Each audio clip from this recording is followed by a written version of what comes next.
Okay बहुत जल्दी आता है डिजिटल होने का। क्या सीखा? मोबाइल में पढ़ा। हाँ क्या देर आए दुरुस्त आए। सेंटर पर ये चालू है। क्या सीखा? सेंटर में ये उधर जा रहे हैं बाहर आ रहे हैं। ये बताओ कल हम लोगों का हो चुका था ओवर सब्सक्रिप्शन और अंडर सब्सक्रिप्शन। आज बात करते हैं किसके बारे में? प्रीमियम और डिस्काउंट के बारे में। ठीक है, मैंने बताया था आप लोगों को कि जो शेयर इशू होता है वो कितनी वैल्यूज में होता है? 3 वैल्यूज में। कौन कौन सी वैल्यू में? एक तो होता है पार वैल्यू, एक होता है प्रीमियम और एक होता है डिस्काउंट। कौन कौन सी वैल्यू होती है? पार, डिस्काउंट और प्रीमियम। पार, प्रीमियम और डिस्काउंट। पार का मतलब होता है फेस वैल्यू, प्रीमियम का मतलब होता है जो चीज जितने की है, यानी कोई शेयर अगर 100 रुपए का है तो 100 रुपए जितने एक्स्ट्रा बिक रहा है वो सारा वैल्यू क्या कहलाएगा? प्रीमियम। और डिस्काउंट का मतलब क्या होता है कि वो उससे कम में जाएगा। लेकिन ध्यान रखना, जब 2013 का अमेंडमेंट हुआ और इसके बाद में 2013 के बाद जो नया एक्ट आया कंपनी का, तो उसमें क्या किया गया? एक चीज को हटा दिया गया हमारे कंसेप्ट से। किस चीज को हटा दिया गया? जो डिस्काउंट का कंसेप्ट था वो हट चुका है। यानी अब कोई भी शेयर जो बिकेगा वो केवल 2 वैल्यू पे बिकेगा। कौन कौन सी वैल्यू पे बिकेगा? पार पे बिकेगा और प्रीमियम पे बिकेगा। डिस्काउंट पे नहीं बेच सकते। डिस्काउंट पे केवल आप री इशू कर सकते हो। ध्यान रखना, री इशू फोर फीचर करने के बाद जब उसको दोबारा से बेचा जाएगा तो उस प्रोसेस को क्या बोला जाएगा? री इशू ऑफ शेयर्स। लेकिन ध्यान रखना, री इशू ऑफ शेयर्स में भी आप उतना ही डिस्काउंट दे सकते हैं जितना में आपको कोई खुद से घर से घाटा ना हो। ठीक है, अगर जेब से 1 रुपए भी लग रहा है तो वहां पे आप उसका री इशू नहीं कर सकेंगे। Is it clear?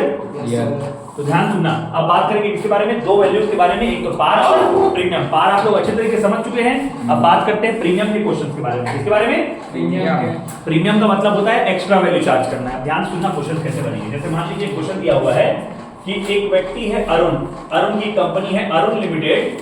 क्वेश्चन दिया हुआ है Arun limited issued 12,000 shares of 10 rupees each eight 2 rupees premium. क्या बोल रहा था क्वेश्चन कि अरुण लिमिटेड जो है वो अपने कंपनी के 12,000 शेयर बेचना चाह रहा है। एक शेयर की वैल्यू कितनी है? 10 रुपए। लेकिन 10 रुपए के शेयर को 10 रुपए पे ना बेचकर कितने रुपए प्रीमियम बेचने को बोल रहा है? 12 रुपए बेचने को बोल रहा है, यानी 2 रुपए एक्स्ट्रा प्रीमियम वसूल रहा है। पैसे को मांग रहा है वो 3 बार मान लेते हैं कि एप्लीकेशन पे दीजिए, अलॉटमेंट पे दीजिए और फर्स्ट एंड फाइनल कॉल पे दीजिए। सपोज करते हैं एप्लीकेशन पे मांगा हुआ है 4 रुपए, अलॉटमेंट पे मांगा हुआ है 6 रुपए और 2 रुपए बोल रखा है किस पे दीजिए? फर्स्ट एंड फाइनल कॉल पे। तो ध्यान रखना, यहाँ पे कहीं भी हम लोग वही बताया कि प्रीमियम किस चीज पर वसूलना है अपने को? नहीं बोला हुआ है, ना तो एप्लीकेशन में बताया है, ना अलॉटमेंट में, ना तो फर्स्ट एंड फाइनल कॉल पे। तो ध्यान रखना, जब भी कोई चीज ना बोला हो तो उसका सारा एडजस्टमेंट कहाँ होता है? अलॉटमेंट में। कहाँ होता है? अलॉटमेंट। तो ध्यान रखना, ये 6 रुपए ना होकर एक ऐसा अमाउंट होगा 4 + 2। 4 + 2 क्यों? 4 रुपए कैपिटल मनी हो जाएगा अलॉटमेंट का और 2 रुपए प्रीमियम का पैसा हो जाएगा। समझ में आ गया? तो यहां तक का डिस्कशन करते हैं पहले। तो ध्यान समझिएगा, सबसे पहले तो हमारे पास पैसा आता है बेटा। क्या होता है? सबसे पहले पैसा हमारे पास आएगा। तो पैसा जब हमारे पास आता है तो उसको क्या एंट्री करते हैं बेटा हम लोग? जब हमारे पास एप्लीकेशन का पैसा आएगा, bank account debit to share capital account. Bank account debit to share application account. क्या एंट्री होगी? Bank account debit to share application account.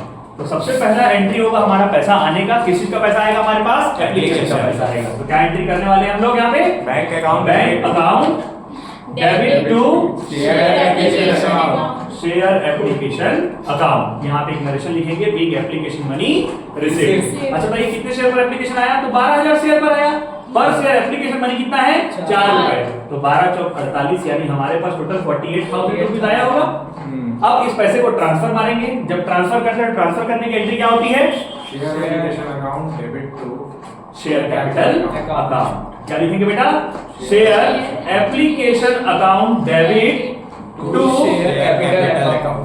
Share capital account.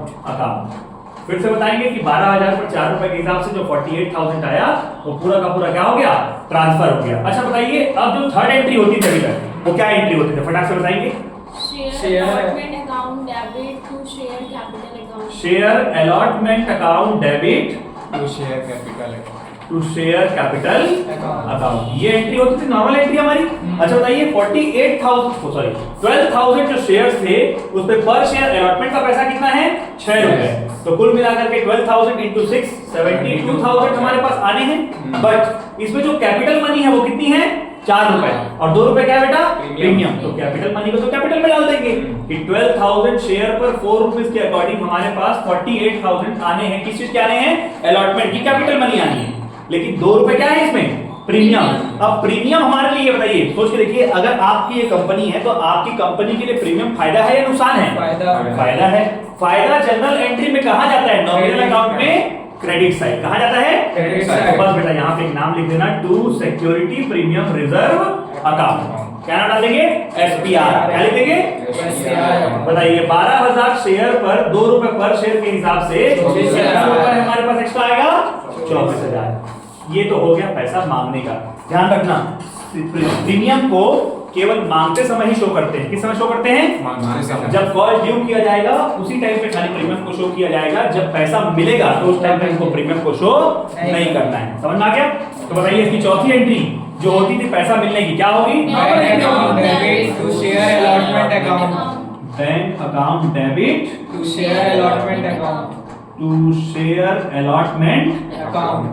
हमारे पास पैसे आएंगे 12,000 शेयर पर शेयर ₹6 के अकॉर्डिंग कितना पैसा आ गया बेटा हमारे पास? 72,000। इसके बाद जो फाइनल की एंट्री होगी वो नंबर हो जाएगी। क्या एंट्री होगी बेटा फाइनल की?